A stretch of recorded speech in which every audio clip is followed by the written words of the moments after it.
Y vamos a la investigación periodística de nuestra portada. Portada, Noticia Índigo. Noticia Índigo. En la edición de este jueves del periódico Reporte Índigo, la portada se titula Mexicanos sin protección ante las sectas, que nos trata sobre lo que sucede en nuestro país, en el paraíso para estas sectas y grupos religiosos que históricamente han delinquido y violado los derechos humanos de muchos de sus seguidores. Esto se debe a que no existe ninguna legislación que castigue los abusos de estas sectas ni sus relaciones coercitivas, por lo que víctimas de grupos como La Luz del Mundo, uno de ellos, pues prácticamente quedan desamparadas. Para conocer más detalles de esta investigación periodística, hacemos conexión con mi compañero Rubén Cermello, encargado de este trabajo. Rubén, bienvenido, ¿cómo estás? Buenas tardes. ¿Qué tal, Mariano? ¿Cómo estás? Muy buenas tardes a ti y a todo tu auditorio. Así es, un gusto estar nuevamente en conexión con ustedes. Como tú lo comentabas, la persuasión coercitiva es un delito que no se persigue en México por falta de legislación. Para elaborar esta portada hablamos con Carlos Barbadillo Antón. Él es abogado y doctor en Derecho Penal y especialista en sectas. Por lo mismo, justamente, lo invitamos a este programa para que nos acompañara y pudiera profundizar más en este tema tan importante y tan necesario de legislar. Muy bien, pues ya tenemos la conexión, el enlace directamente con el abogado, doctor en Derecho Penal. Abogado Carlos, bienvenido, ¿cómo está? Muy buenas tardes. Buenas tardes ahí en México, ya buenas noches aquí en España. Muchas gracias por la invitación y espero poder hacer comprensible esta problemática tan grave que sufre México. Muchísimas gracias, abogado, y un saludo hasta España. Muy buenas noches. Pues bueno, platicábamos aquí con mi compañero Rubén Cermeño, que es el encargado de esta investigación periodística que tenemos en la portada de nuestro periódico Reporte Índigo. Obviamente la libertad de culto en México pues ha sido aprovechada por diferentes líderes religiosos, sociales y espirituales que precisamente se aprovechan, ¿no? A lo mejor de la ignorancia, de la emoción, del hartazgo que puede existir en determinadas religiones. México mayoritariamente, usted lo sabe, abogado, es católico, la mayoría se define como guadalupano, pero hay un sector ya muy importante que ha abandonado la religión católica porque se siente defraudada, los casos de pederastia, etcétera, etcétera, etcétera. Que esto a su vez, yo me imagino, lo aprovechan las llamadas sectas, pues precisamente para jalar adeptos, pero se cometen una serie de irregularidades. Abogado, ¿cómo podemos entender este fenómeno en México?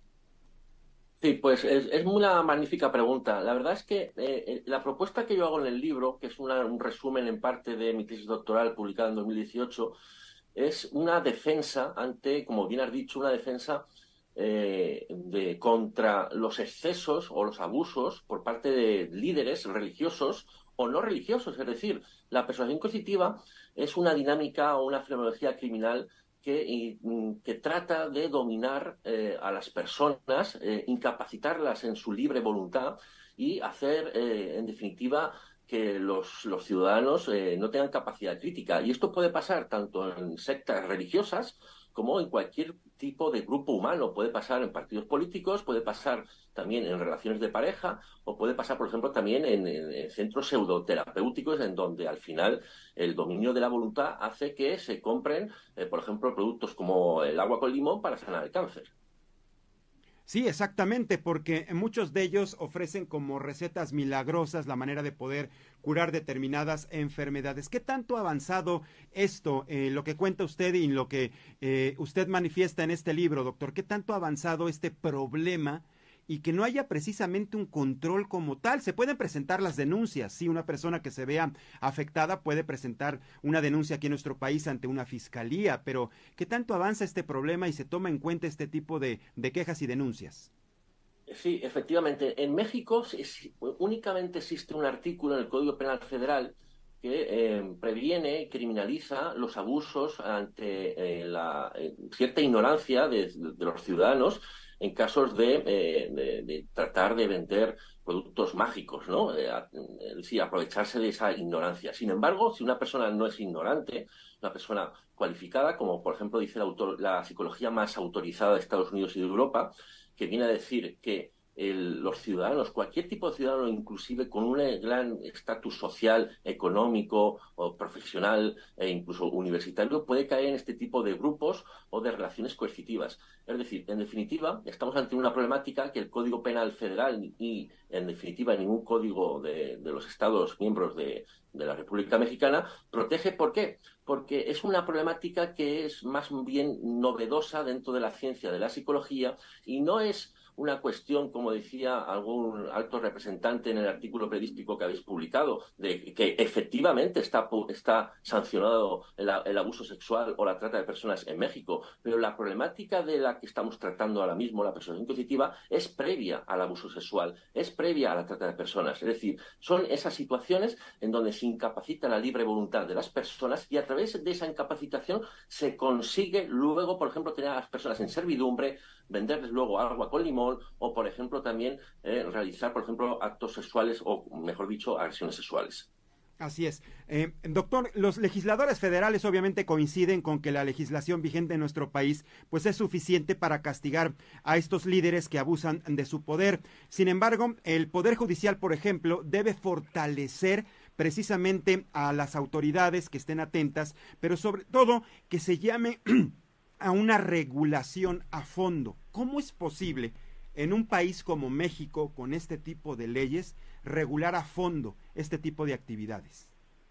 Pues lo primero es que hay que prevenir a la sociedad, como decía anteriormente, que cualquier persona puede ser víctima de esta persuasión coercitiva, e inclusive similarmente, como se ha estudiado y se sabe, paralelamente a lo que pasa con la violencia de género o la violencia doméstica. Es decir, no una mujer de bajos recursos solo son las que caen en ese tipo de malos tratos, cualquier tipo de persona. Por lo tanto, hay que hacer una labor preventiva, porque hay grupos o relaciones sociales en donde se ataca la libre capacidad de voluntad. Hay que poner un dato muy importante. Esto no es una invención de la psicología, sino que, por ejemplo, España, Francia, Bélgica y, en parte, Reino Unido regulan la persuasión coercitiva.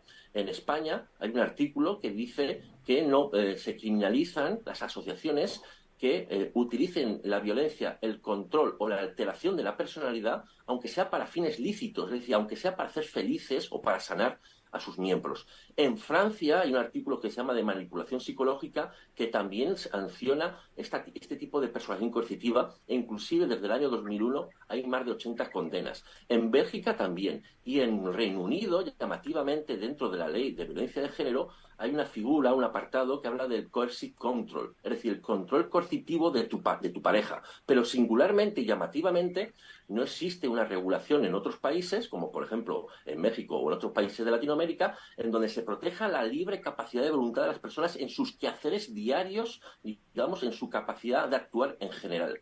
Eso es lo llamativo y sobre lo que los políticos, la policía y la fiscalía deben de tomar buena cuenta al objeto de empezar a recabar todos los estudios en psicología, todo lo que se ha hecho en España con la ley española, francesa, belga o de Reino Unido, para tomar buena cuenta y poder proteger a los ciudadanos. Es decir, esto no es una propuesta o una ley contra las sectas religiosas, ni mucho menos, sino contra los abusos de ciertos líderes contra la capacidad de voluntad. Exactamente, no va directamente contra las organizaciones religiosas ni contra las sectas, es, digamos, el actuar de determinadas personas. La mayoría de los casos que se han documentado y se han señalado públicamente, pues son los líderes de estas sectas, de estos grupos religiosos, que tienen en su actuar pues una serie de irregularidades. Ya lo veíamos con el ex líder de la Iglesia de la Luz del Mundo, Nazón Joaquín García, ¿no? Abogado que fue sentenciado, fue juzgado, no en México, a pesar de tener actividades en nuestro país, fue juzgado y sentenciado en los Estados Unidos. Pues digamos que por utilizar un símil, ¿no? Católico, pues gracias a Dios, ¿no? Por decirlo de alguna manera, fue juzgado, sí, aunque fuese en Estados Unidos, ¿no? Quiero comentar un caso para que la audiencia, vuestra audiencia, entienda lo que es la persuasión coercitiva, que es algo parecido a lo que pasó en el caso de Joaquín Nazón. En España hubo un caso muy famoso, el de los miguelianos, en donde las supuestas víctimas de agresión sexual negaron las agresiones sexuales durante la minoría y la mayoría de edad. Pero después de 2 años en prisión, este líder espiritual confesaron que realmente habían sido agredidas sexualmente.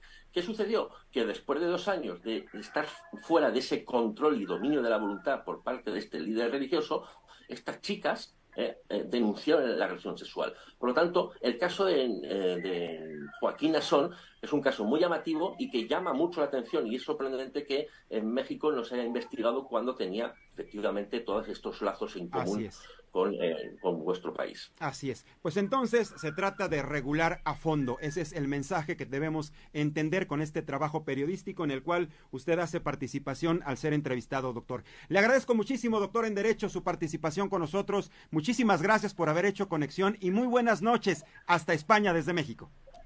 De verdad, muchas gracias por todo y buenas noches, buenas tardes a México. Muchísimas gracias. Gracias al doctor en Derecho Carlos Bardavío Antón, abogado y doctor en Derecho Penal, por esta explicación tan interesante sobre nuestro trabajo periodístico en la portada de Reporte Índigo.